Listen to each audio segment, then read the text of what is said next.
Telma, safidiko numéro 1 malagasy manolotra ho anao.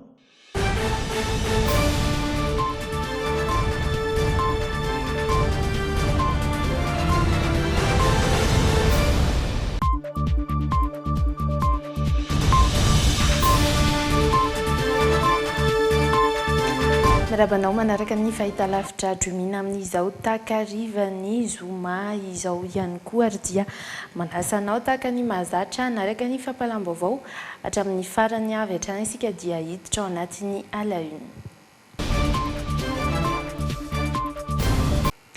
Olona iray vaovao atao anatin'ireo natao fitiliana tamin'ity andro an'ity kosa no voamarina androany fa nahitana ny timokaretina Covid-19 ary nanampy ny isan'ireo tranga 2020 hatramin'izao.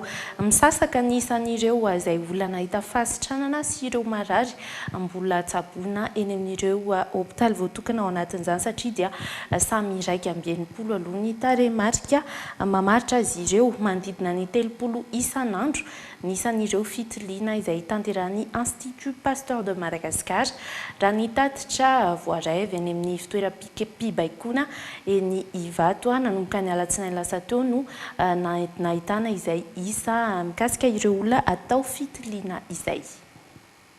Miakatra 2020 ireo olona mitondra ny timokaretina Covid-19 lehilahy iray avy any Sonerana no nahitana izay tranga vaovao izay. 70 taona izy ary tsy mampiseho ny asarotan'ny sorotraretina saingy isan'ireo voatsikajy omarefo ao anatin'ny fiatrehana ny Covid-19. Efa misy ny fanaraha-maso atao azy miaraka amin'ireo marary 80 hafa. Midika ho fitohizan'ny fiparitany timokaretina anivon'ny fiarahamonina hatrany ny fahitana izao tranga vaovao izao hoy ny mpitondra teny ofisialy ny Centre de Commandement Opérationnel eny Ivato. Nanamarika ny tatitra androany ankilan'izay ny fisasahany isan'ireo marary sy ireo efa sitrana soamantsara. Ny ampitelo mantsy ireo sitran'ireo ka amin'ny totaly 120 ihany koa izany amin'izao fotoana. Mifanindran-dalana amin'ny fampiaran'ireo barrières sanitaires na ny toromarika ara-pahasalamana ny efa nahitana sy nampiasana ny Covid Organics hoy ny profesora Vololtina Anta-Marie Daniel. Mpianatra miisa 12 avy ao amin'ny lycée moderne ao Ampefiloha kosa no nahato tsy mahazo mianatra mandra-pahavita ny amehana ara-pahasalamana satria dia izy ireo izay tsy mety misotro ny tambavy Covid Organics raha ny tatitra avy amin'ny fanadihadiana ataon'ny fahitalavitra tsy miangina iray ny Fréquence Plus ary dia nanazava ny proviseur ao amin'ny LMA fa ho fiarovana ny fahasalaman'ireo mpianatra izay manaraka ny toromarika dia ny fisotroana ny tambavy CVO no antony nandraisana izay fepetra sokajina ho entitra dia entitra izay ankilan'izay nefa dia nandefa fanambarana ny avy eo anivon'ny KMF Knoe ary nampatsiahy izay voalaza ny andininy fahavalo ao anatin'ny lalam-panorenana mikasika indrindra ny fandrarana ny fanerenany olona iray izay hanaovana andrana ara-pitsaboana na ara-tsiansa raha toa tsy nahazoana ny fanekeny malalaka ny fanatanterahana izany. Nanomboka ny alarobia lasa teo dia misy 12 ireo mpianatra nandatsy sotro ny tambavy Organics izay nozaraina ho an'ireo kilasy famarana sy kilasy fahasivy raha ho an'ny LMA manokana araka ity vaovao nentin'ny Fréquence Plus ity dia niaiky ny fandraisan'izany fepetra entitra izany ny tompon'andraikitra voalohany eo anivon'ny LMA ambara fa misoroka sy manasitrana ary manamafy ny hery fiarovana ny fisotroana ny Covid Organics. Eto anefa dia manahy ny loza mety aterak'ireo mpianatra tsy mety misotro ity tambavy ity ho an'ireo mpianatra manaiky izany ny proviseur ka nampiantona ireo mpianatra ireo aloha. Zay zany tsy namory ny ankizy fa tsy ninana izy fa tsy maintsy niraisinay kosa ny fiarovana ny sekoly sy ny mpiara-miasa sy ny mpianatra rehetrarehetra satria le izy mazava tsara hoe mampitombo ny hery fiarovana mpianatra ny finanana ny CVO. Nataonay fotsiny zany nalaina ny ankizy zay tany amin'ny salle zay tsy nisotro dia tsy maintsy niresaka taminy nanazava ny sainy hoe zao ny zavatra iainantsika zao mahakasika an'io zany tsy maintsy fanazava-tsaina zany no natao voalohany fa tsy ny fanerena. Fa nefa ny ao anatin'izay kosa misy fepetra raisina kosa aloha hoe satria tsika ao anatin'ny amena dia hoe le ankizy tena ohatra tsy afaka isotro mihitsy dia napetraka hoe aleo aloha zany mijanona ny trano mandritra ny confinement tsy voaroka atao amin'ny lycée ianareo fa mandritra ny confinement kosa aloha mijanona ny trano mba hitandrovana ny fahasalamany be sy ny maro atao amin'ny lycée dia izay zany niraisina tsy hoe marary le ankizy fa mba hanajana le fepetra iraisana kosa dia tsy maintsy naraisina izay fepetra zay mba hahafahan'ny lycée tena mihodina fa sory sanatr'izany hoe tsy naraisina le fepetra ka io le ankizy fa contaminé tokoa dia lasa marary dia ho lasa problème rehefa fa tsy mety tandrovana kosa aloha fahasalamana satria tsy misy antony anaovana baka ary tsy misy antony ilaina baka raha sanatria ka maty alohan'ny baka. Ny ray aman-dren'ireo ankizy ireo no voalaza fanandrara hatrany an-trano ny fandraisana ny CVO saingy nandefa ireo mpianatra tany an-tsekoly satria ny hevitra fa mananjo hianatra ao anaty fahalalahana ny zanany. Entitra nefa teto ny fanaraha-maso ho an'ireo mpianatra tao anatin'izay 2 andro izay savaina avokoa ny tavoahangy rehefa hivoaka ny vavahady ireo mpianatra.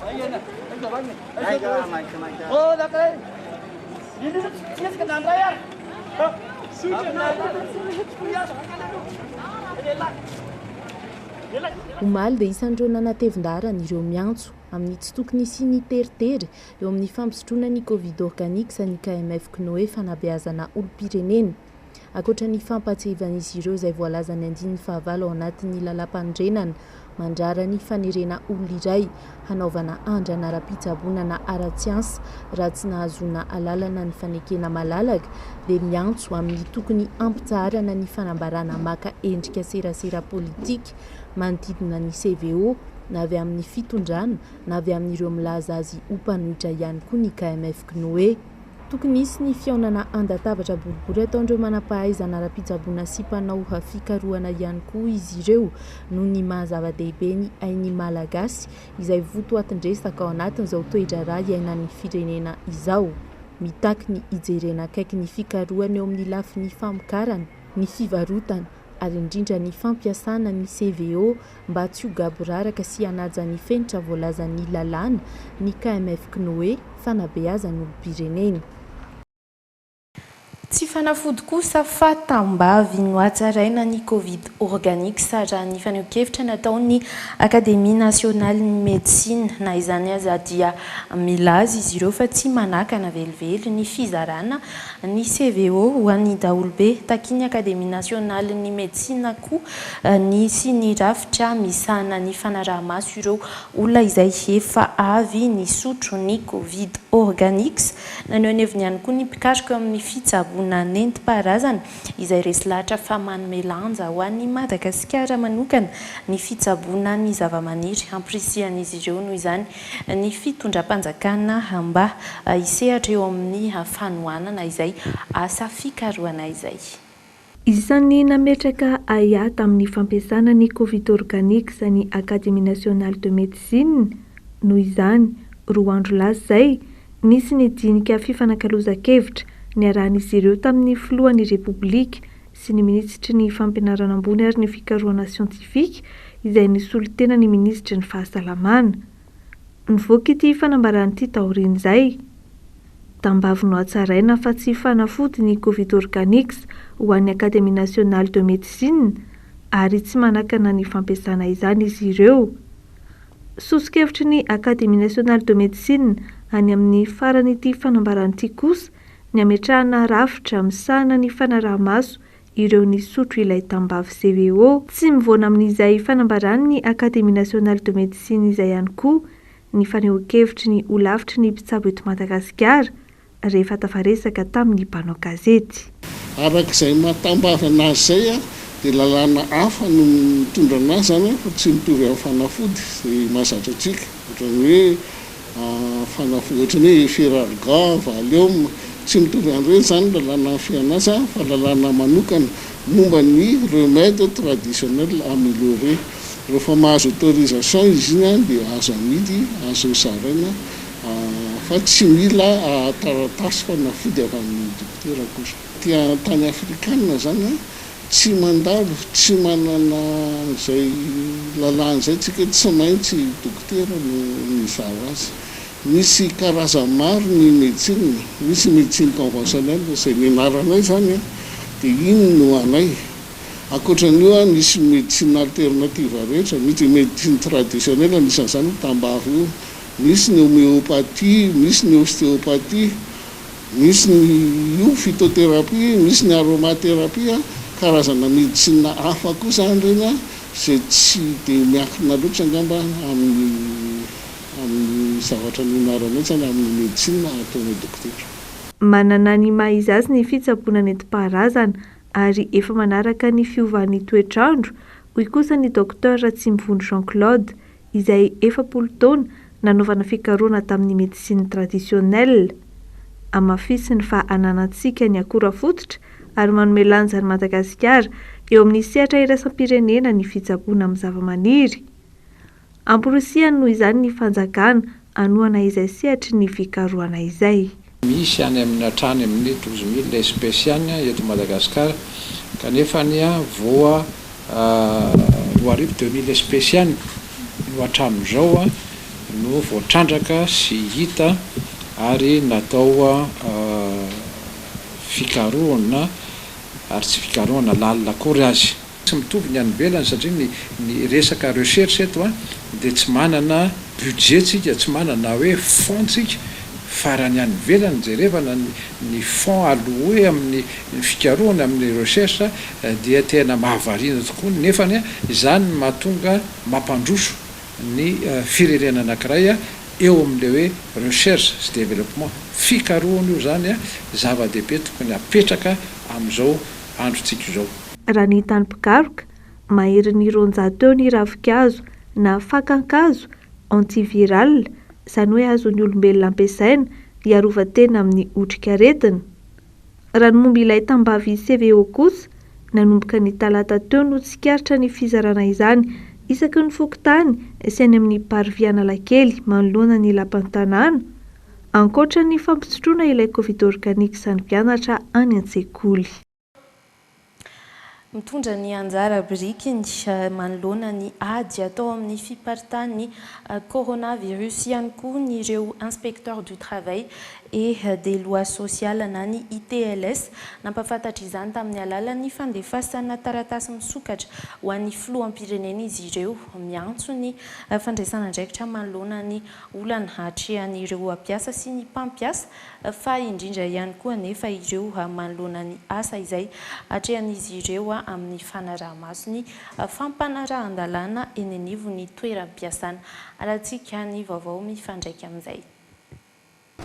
Misedra olana ny sehatra tsy miankina, andrasana ny vahaolana hoentin'ny fitondram-panjakana manoloana ny fanarenana ny toe-karena, antapitrisany ireo mpiasa efa misedra olana teto Madagasikara. Nampivohitra izany olana izany ny syndican'ireo inspecteur du travail et des lois sociales na ny ITLS.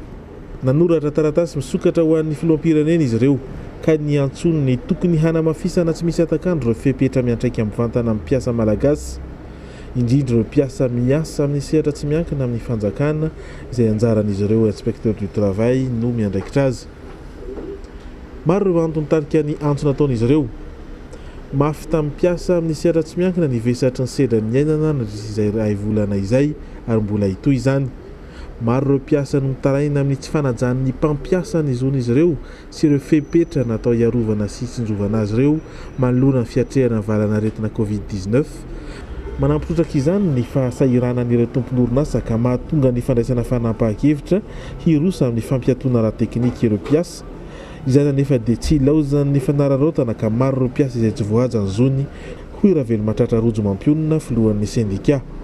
Sehatra asa manokana miadidy ny fanaraha-maso ny fampiarana ny lalàna momba ny asa ny misehatra tsy miankina ireo inspecteur du travail.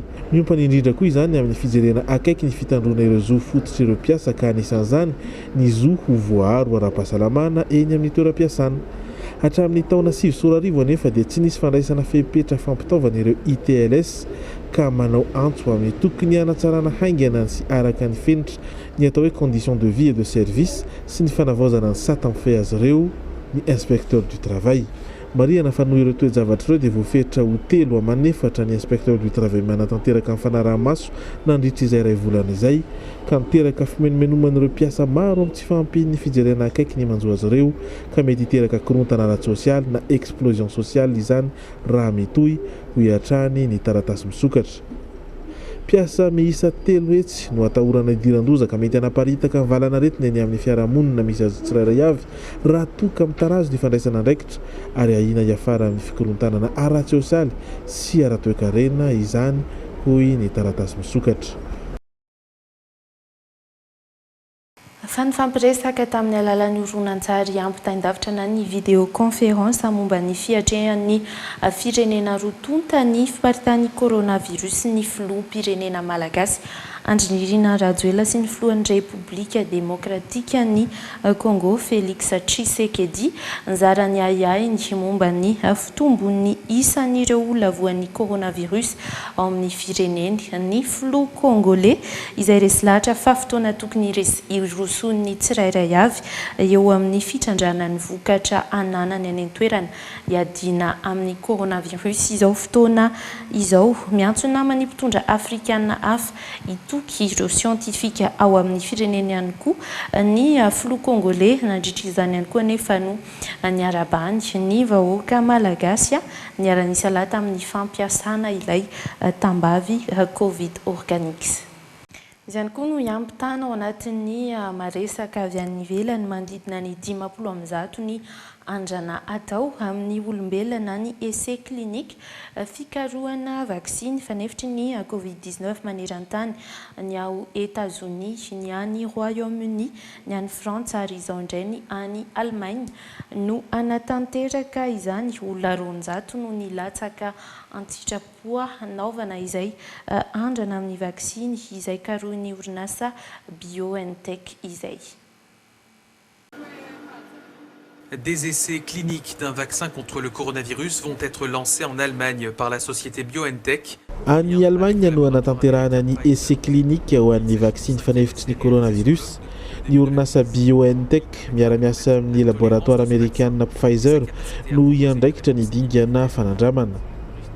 Efa ho andrana fanindiminy izay natao tamin'ny olombelona ity hatramin'ny nanombohan'ny krizy ara-pahasalamana ka ho hita mandritra ity andrana ity ny fandairan'ilay vaksiny amin'ny fampitombona ny hery fiarovan'ny olombelona.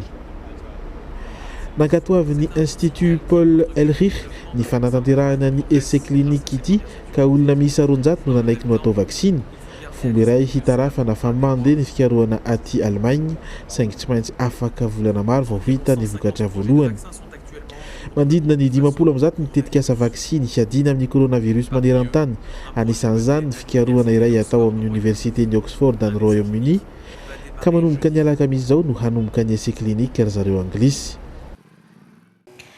Nagaga ireo mpanara-baovao ny nandre ny fandraisam-pitenenan'ny filoha Amerikanina Donald Trump nanolo-kevitra ny hitarafana ultraviolet sy ny amendrana fanafody fidiovana na ny désinfectant ho an'ireo marary ny tena ny soso-kevitra izay nitarika resabe sy faneho-kevitra maro ihany koa raha ho an'ny États-Unis manokana.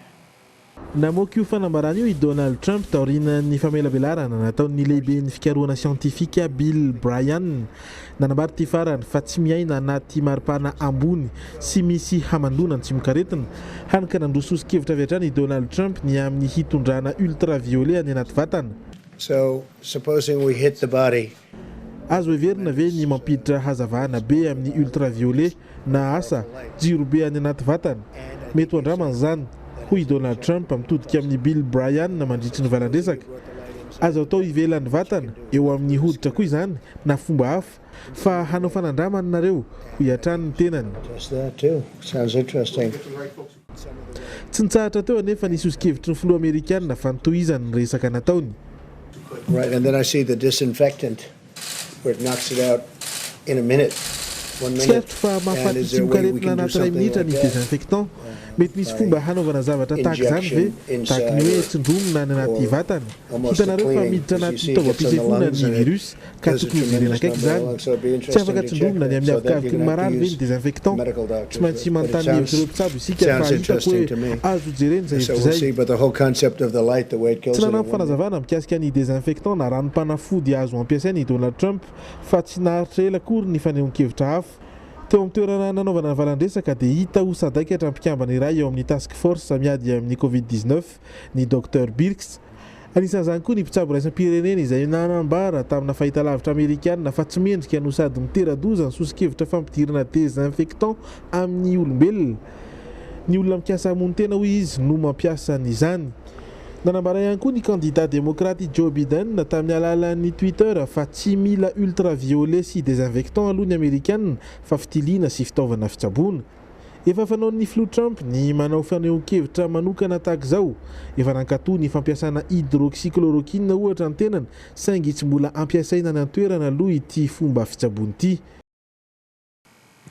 Toy ny fampalam-baovao indray mbava eo amin'ny toetry ny andro nanamarika ity herinandro ity ny fidinan'ny hatsika rehefa maraina raha ny fanazavana nomeny teo anivon'ireo sampana mpaminaviana ny mety ho toetry ny andro ary dia efa hiditra ao anatin'ny vaninandro ririna aloha raha i Madagasikara ka izany no mahatonga izay hatsika re amin'ny fiandohana sy fiafaran'ny tontolo andro izay ny fikorontanan'ny atmosfera kosa no fantatra ary fa mahatonga ny rotsakorana araka ity vaovao manaraka ity. Ny korotana ny atmosfera nanomboka ny talata teo ka izay no nitarika ny rotsakorana teto Antananarivo reny. Io no nambaran'ny teo anivon'ny sampana mpamantatra ny metotoetry ny andro. Hatramin'ny androany ihany nefa izay oran'izay raha ny fantatra fa ny hatsika kosa no hitoy. Miditra tsikelikely ao anatin'ny vanim-potoanan'ny ririnantsika izao raha ny atota-kevitra zora ihany koa dia hita zany fa misy foronana any amin'izay fidinana maripana izay atao anatin'ny herinandro. Hitoy kosa ny rotsakorana ho an'ny tapany avaratra sy ny faritra atsinanan'ny nosy iny. Ny maripana no anomboka hidina ny farany ambony indrindra ho an'ny eto Analamanga, Vakinakaratra ary ny faritry Matsatra ambony. Mety ho tafiakaratra any amin'ny 5 na 20 degré celsius izay maripana ambony indrindra izay any. Maripana ambany indrindra kosa noho ny fanjakan'ny zavona ny faritra maro amin'ny indrindra moa amin'ny afovoantany sy ny tapany atsimo iny dia saika ahitana fidinana izay maripana ambany indrindra izay. Fa amin'ny ankapobeny dia saika ny andro maina sy ny zavona vao maraina zany aloha manjaka amin'ity faran'ny herinandro ity. Androany no vinavinaina isy faran'ny rotsakorana eto Antananarivo. Ho maina kosa ny andro manomboka rahampitso sy mandritra ny ity farany ity herinandro ity. Tsy tokony hisy olana ny fanapa-kevitra andraisin'ireo fiangonana tahaka ny an'ny FJKM izay nanapa-kevitra ny amerina ny fitaom-pivavahana any am-piangonana manomboka amin'ny alahady izao tsy voarary izany raha toka tsy mandika ireo toromarika mifanandrify amin'ny fameana ara-pahasalamana hoy ny sekretera-panjakana miadity ny zandarmaria-pirenena androany nandritra ny fandraisana izy ireo ny fanampiana avy amin'ny vondron'ireo indiana izay zanatany eto Madagasikara.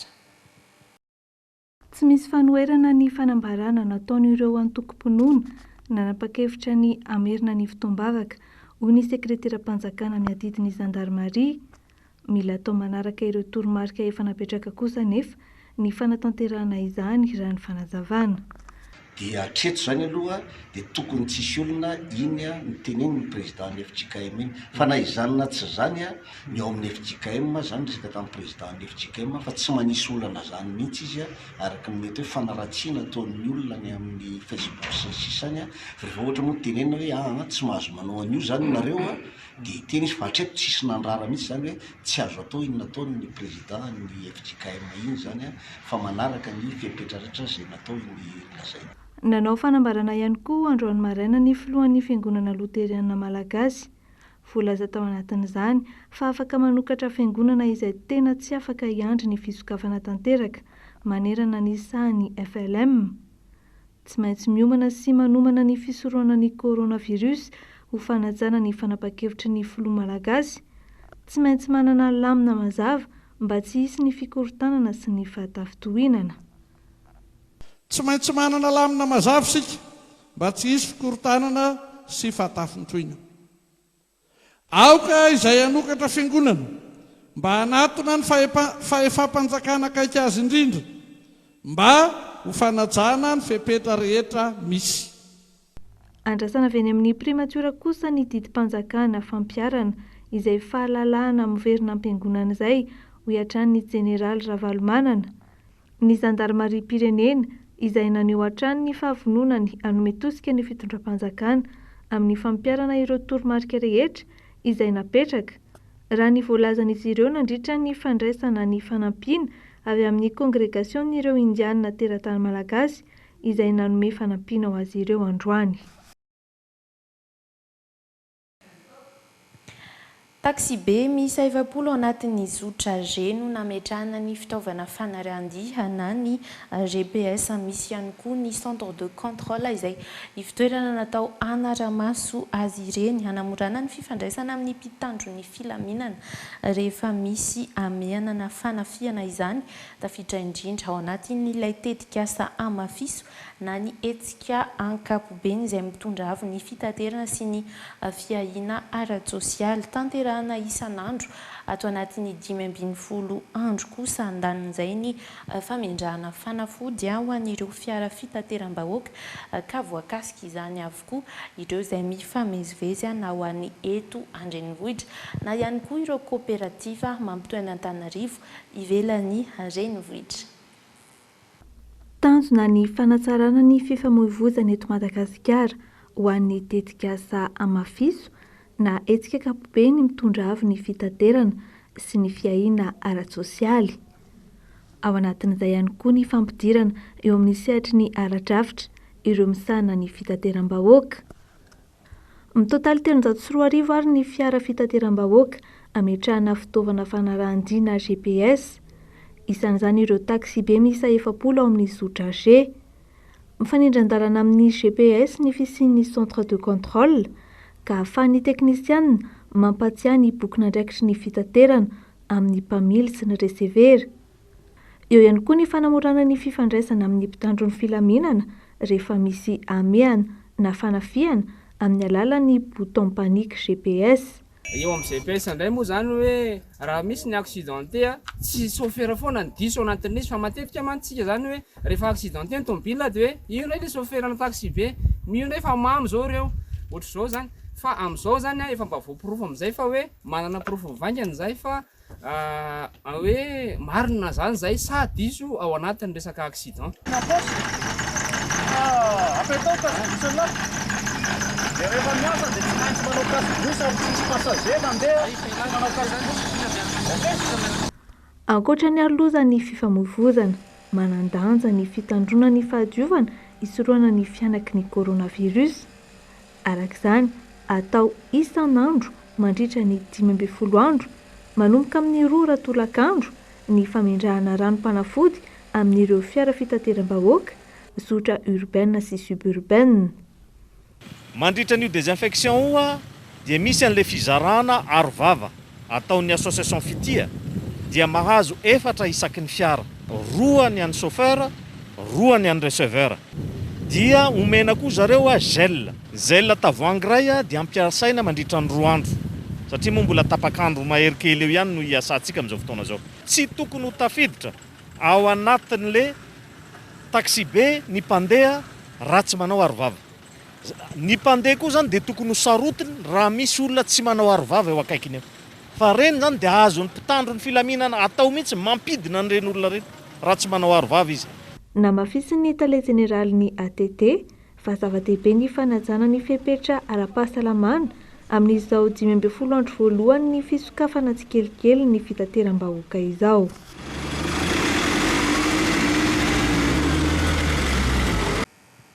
Vaovao mifandraika amin'izay ihany mikatona ato anatin'ny fotoana tsy voafetra kosa ny birao ratsamangaiky ny kompania mpitaterana anabakabaka malagasy any Paris any Frantsa sy ny AOA Saint-Denis ao La Réunion ho fanohizana ny fepetra raisina tsy hana nivelana retina Covid-19 izay efa nandrarana ny sidina rehetra iraisam-pirenena nanomboka ny 20 martsa lasa teo no nadraisan'izao fanapahan-kevitra vaovao nanomboka omaly izao.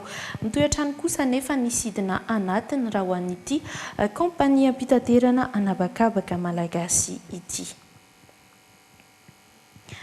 Fa maro amin'ireo mpianatra mipetraka ao amin'ny tranon'ny mpianatra eny Ankatso no nandeha hiazo fodiana tamin'ny fotoana izay nahafantaran'izy ireo ny fiatoan'ny fampianarana teny ankatso maro amin'izy ireo araka izany no tsy hita ao an-tranony fotoana izay nanararaotany ireo olon-dratsy ihany koa manao ny asa ratsy ny tahaka ny alabotry izay mpahazo matetika ireo tranony mpianatra raha ny tatitra nataon'izy ireo nanangana andromaso azy ireo ny mpianatra mba hoentina isoroana izany andeha-rantsika ny mandina izay.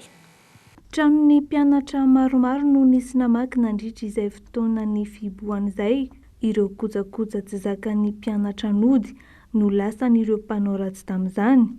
Efa 2 herinandro izao tsy mandry ireo mpianatra mihiboka amin'ny tranon'ny mpianatra eny Ankatso fa nanapa-kevitra izy ireo ny hanao andromaso mba iarovana ny sisa fananany. Ary efa nisy organisation napetraky ny fikambanana mpianatra mba ahafahana mampiena sy manafoana anazy io. Zany hoe ny mpangalatra zany amin'le trano sisy olo ny tena vo matetika vakiny misy mamaky ny zavatra ao anatin'le trano nefa tsy de misy zavatra inona fa de fanafanaka madinidinika izay ilaina amin'ny fiainana andavanandro. Fa ny mpangalatra moa zany tsy te halala fa natrany amina kiraro efa fanaovana baolina ara de hoentin zareo rehefa tonga mivaky le trano zay. Fa efa misy zany organisation nay hoe manomboka amin'ny 7 alina kahatra amin'ny 4 maraina de tsy azo ivezivezeny natao anaty campus universitaire. Zay tratra mivezivezy amin'izay de kilasina ho toy ny mpangalatra na miara misikombakomba amin'le mpangalatra. Ankoatr'izay mandra-piandry ny fiverenana mianatra ny volana May ho avy izao, isan'ny azo atao ny mamerina ireo lesona efa azo. Eo ihany koa ny mitady izay hoentina miatrika ny fiboahana satria tsy mbola tonga ny vatsy ho an'ireo mpianatra sasany. Ny zavatra atao aloha zany ao anatin'ny technicité universitaire aloha zany amin'izao de manamafy an'izay zavatra efa ianarana samy manana ny mety zavatra ataony moa ny tsirairay. Fa misy moa ny manao recherche manokana ao an-trano fa ny connexion moa tsy misy na izany zany misy ihany manatevina an'izay zavatra efa nianarana hatramin'izay. Zay aloha zany ny zavatra atao ao an-trano ary miezaka moa zany mbola manaraka sy mbola fivezivezena satria ny université moa zany hitasika mbola tsy misokatra amin'izao fotoana izao. Na izany aza nanolotra savony 30 baoritra ho an'ny mpiara-mianatra amin'izy ireo ny fivondrona ny mpianatra avy amin'ny faritra 12.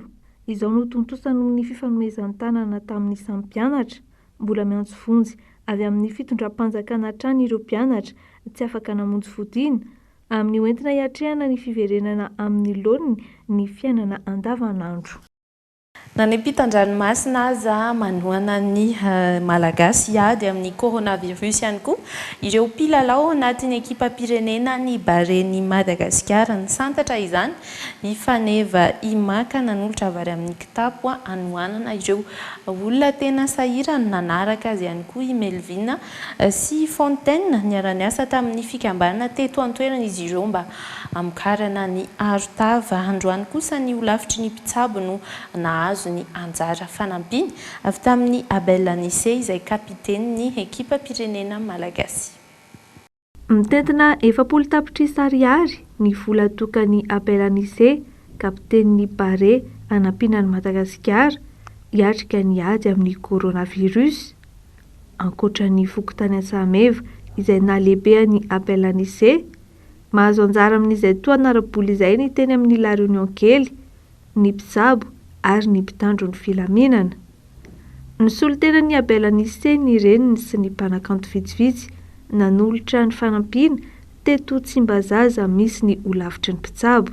Tsy mandehanla tsy mandeha atoandro Abel Anissé any amin'ny toerana misy azy any kanefana matsiaro manana adidy ray aman-dreny tapaka namana tesan-drazana mametraka an'izao asa lehibe indrindra moa fa an'izao andraikitra ny mpitsabo amin'izao fotoana zao dia zay indrindra ny tanjona nandehanana ity.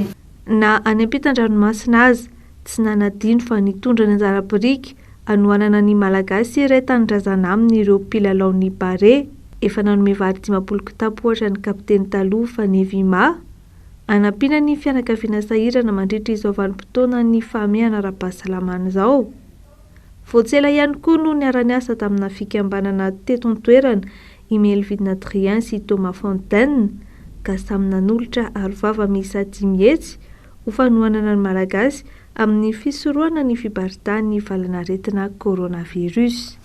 izay vaovao izay ihany koa no mamarina ny fotoanantsika ho an'ity androan'ity ankasitrahany ianao nijery ny fandaharan'ny fampalaam-baovao hatramin'ny farany ary dia mitohy ny fandarana eto amin'ny fahitalavitra Dreamin.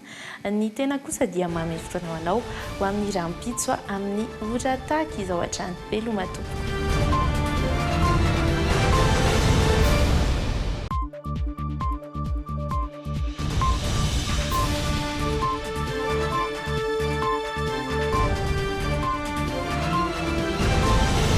Telma, safidyko numéro 1 malagasy, nanotra ho anao teo